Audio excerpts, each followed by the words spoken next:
Well, creationism or evolution. Thought about just dealing with this introduction here. Only two positions in reality to choose from, either creationism or evolution, but only one is logical. It's easy to be an atheist when you don't stop and think seriously about where everything came from. Many scientists say that nature is all there is, and it came from the Big Bang, or some other similar theory, but they mostly don't say where it came from. Some say it came from nothing. Others reject that, saying it came from prior events, but they don't say where they came from. So others say they came from an infinite internal series of prior events, or we just don't know. Well, these cosmogonies are not observable, so they are not real science.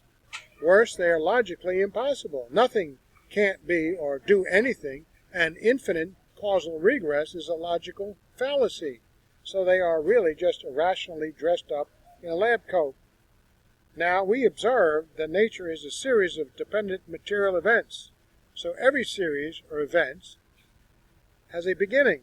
So we know nature began. So prior to that, nature did not exist. So it could not have begun itself. Thus, nature would never have come to exist unless some whatever exists. There is more to reality than nature, and so naturalism is false. Now, to solve regress, what does whatever logically and ultimately have to be? Wholly independent, beginningless, non-series, event, non-material, all-powerful, agential. Agent is involved. As such, unlike everything else, there is nothing about whatever which could or needs to begin in order for it to exist. Therefore, whatever has necessarily eternally existed, and thus could not have come from anywhere. So our gods, polytheistic gods, aren't, because they are codependent and have their own regress issues. Similarly, pantheistic gods aren't, because they are tied to nature. But a supernatural, monotheistic God is a perfect God. Suppressing this sound truth without an equally workable or better solution is often not the result of reason, but of metaphysical bigotry and or rebellion. Nor, given that our 5 human senses and science can't perceive anything beyond nature, how can we know this supernatural God? Well, a few religions speak of such a God, but talk is cheap. Much like science can't show you how nature or life began, so too is any religion that can't show you God's supernatural power. Unlike them, Jesus can deliver. Only he has paid what we owe, rose from the dead, lives, and has proved it to millions of people for thousands of years by showing them some of the same kinds of supernatural wonders and miracles described in the Bible. You observing such things with your own eyes is far more proof, far more real, far more beautiful, and better than anything the peddlers of naturalism, atheism, pre-bangs, abiogenesis, macroevolution, other religions, philosophies, drugs, alcohol, Hollywood, hedonism, other sins, and the devil can show you. So Dr. Patton states in a videotape entitled Creation and Evolution, when we study origins, we find that there are two competing ideas, creation and evolution. Philosophically, there are only two ideas. This theory, evolution, has only one main competitor, creation theory, though there are different stories of how the Creator went about his work. Another, Niles Eldridge, says, indeed, the only competing explanation for the order we all see in the biological world is the notion of special creation. So creation and evolution, between them, exhaust the possible explanations for the origin of living things. Organisms either appeared on the earth fully developed, or they did not. If they did not, they must have developed from pre-existing species, from some process of modifications. If they did appear in a full developed state, they must have been created by some omnipotent intelligence. But then we're told sometimes that in science classroom we can only have evolution because that's scientific, whereas creation is religious. But both of them have very serious and religious implications. In the evolutionary pattern of thought, there is no longer either need or room for the supernatural. The earth was not created, it evolved. So did all the animals and plants that inhabit it, including our human species.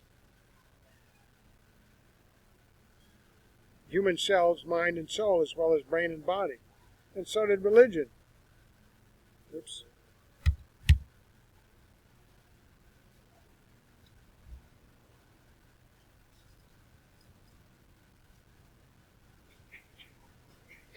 Well, the publication in 1859 of The Origin of Species signified the end of an automatic acceptance of the God-given nature of human morality. Evolution does not give us a complete set of ethical norms, such as the Ten Commandments, yet an understanding of evolution gives us a worldview that can serve as a sound basis for the development of an ethical system. Well, Dr. Patton says, so evolution is presented here as the basis for an ethical system. It's promoted by survival of the fittest, power makes right, the struggle for survival. So evolution does have religious implications. So if you survive, you have the ability to survive, that makes you religiously advantageous. Well, defining terms is critical in order to determine the truth about origins. Variation within a species is not the same as evolution. There is a theory which states that many living animals can be observed over the course of time to undergo changes so that new species are formed. This can be called the special theory of evolution and can be demonstrated in certain cases by experiments. Now we're talking about what we call normally variation, horizontal variation, the special theory of evolution. And yes, that kind of variation can be demonstrated by experiments. Things that one could call horizontal variation are called new species. However, they're the same kind as that which was there in the beginning, but we see variation. So it's not a new species. On the other hand, there is a theory that all the living forms in the world have arisen from a single source, which itself came from an inorganic form. The theory can be called the general theory of evolution. Now that's a different idea entirely. Unfortunately, we find in much of their argumentation, people will use the special theory in their arguments, but then switch to the general theory in their conclusions. The real issue is the change from one kind to another kind. For example, we would see the amoeba changing to the shark, changing to the monkey, changing to the man. And that's not variation, that's change from one kind to another. Likewise, we see various types of monkeys and various types of people. That's predicted when we study individuals from the same kind. In addition to the study of the theory of change from one kind to another kind, we also involve the idea of origin from a common source, and that is all coming from the same thing. Now we say evolution comprises all the stages of the development of the universe. This Dobansky. The cosmic, biological, and human or cultural developments. Life is a product of the evolution of inorganic nature, and man is a product of the evolution of life. So we have evolution from primordial life, unicellular and multicellular organisms, invertebrate and vertebrate animals to man. There's no evidence of this, though. That is the picture, then. The issue, not simple variation. Unfortunately, much of the argumentation is simple variation, and it does not relate to the subject of whether we all came from a common origin or whether there was a change from one kind to another kind, unless we assume that these small changes add up to a new kind, and there's no proof of that. And that's really what's done, and this forms the conclusions of a great many people. One person says, I see evolution in the lab every day. The other says evolution is unobservable. One of them is talking about a special evolution.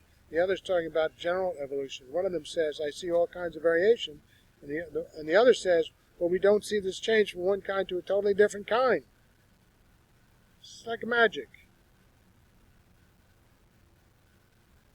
The definition of a species is a population of organisms that can be interbreed and produce fertile offspring. In the wild, segments of a population may be separated by physical barriers or behavioral changes, which can cause varieties no longer to interbreed. Taxonomists will then call the two separate populations different species, even though if circumstances change, they would still be able to interbreed. When and if circumstances change, naturally or artificially, the two separated species may begin to interbreed again. It's still the same species. It's just what do you call it, magic. Illusion.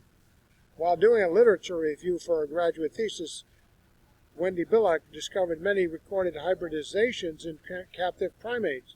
Her thesis was on the behavior of captivity of drills. Mandrillis comphisis. Drills belong to the same genus as the more colorful mandrills, the latter being more popular in zoos. It is not too surprising that drill-mandrill hybrids have been born in captivity, considering their morphological and behavioral similarities.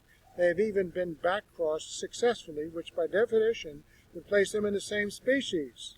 There you go. Another literature search was done to find all the recorded hybridizations of primates with one or the other. Within the family, seven separate species from 3 different genera have hybridized directly with either the drill or the mandrill. Those 3 genera that have interbred with mandrills have also hybridized with one another 4 genera. Altogether, this list includes 19 separate species, including these others. They have hybridized with one or more species, but they're the same species. They're in the same family. So creationists have long suspected that species classifications were artificial and that a higher ranking such as genus or family could be used to best represent the original created kinds. The study on primates and a cursory study on other animals tend to push the definition of kind to this level. In the case of baboons, at least, the created kind may have been one type of baboon from which 19 plus species have diversified. There's still a variation within the same species, but these 19 species could better be defined as variations within a single interbreeding species rather than 19 species and 7 genera within a single family. They're just making up their own stuff as it goes along. With the current trend in maintaining as many separate species as possible, it is unlikely that any hybridization species tests will be done between drills and mandrills. Unfortunately, this process of forced separation is endangering the animals. Perhaps this issue should be readdressed to determine if hybrid vigor could help keep the drills from becoming extinct in the next decade or 2. All right, so let's go back to scientific proof. It demands observability, repeatability, experimentability, and falsifiability. This disqualifies evolution as anything scientific. What does it mean to prove something scientifically? There are some people, that is, leading evolutionists, who believe in evolution, who would say that we cannot and have not proved it scientifically, and that those arguments used to prove it scientifically don't really do so. Note the statement by Colin Patterson, and he's talking primarily about natural selection. He says, turning now to the second aspect of the theory that natural selection is the cause of evolution, many critics have held that this is not scientific because the expression survival of the fittest makes no prediction except what survives is fit. And so it's tautologist and an empty repetition of words. For example, if we were to ask, which are the fittest, one might answer be that those that survive, so that the survival of the fittest means only the survival of the survivors. In the sense of double talk, natural selection is not a scientific theory, but a truism. But that's not true. And that is his position, that technically it cannot be called scientific. Colin Patterson is the author of one of the textbooks used throughout the world, entitled Evolution, that teaches on that subject, and this textbook is a representative and firm believer in evolution. So how do we know what's scientific and what isn't? There are 4 basic criteria that are used in order to prove something scientifically. The first is observation, second experimentation, third reproduction, and fourth falsification. These 4 elements are necessary in order to say that an hypothesis is proved scientifically. Do we observe evolution? Notice the answer by Stebbins, a major evolutionist in our country, says the reason that the major steps of evolution have never been observed is that they require millions of years to be completed, and they can't be observed. Stephen Gould, perhaps the best-known evolutionist in our country at that time, says major evolutionary changes requires too much time for direct observation on the scale of human history. Then it's not scientific. But that's true not only in the living world, we find it also in the fossil world. Again, Jay Gould, writing in Natural History, says the extreme rarity of transitional forms in the fossil record persists as the trade secret of paleontologists. We view our data as so bad that we can never see the very process we profess to study. All right, so have we proved our case? Yeah, we go on and on and on. It's not scientific.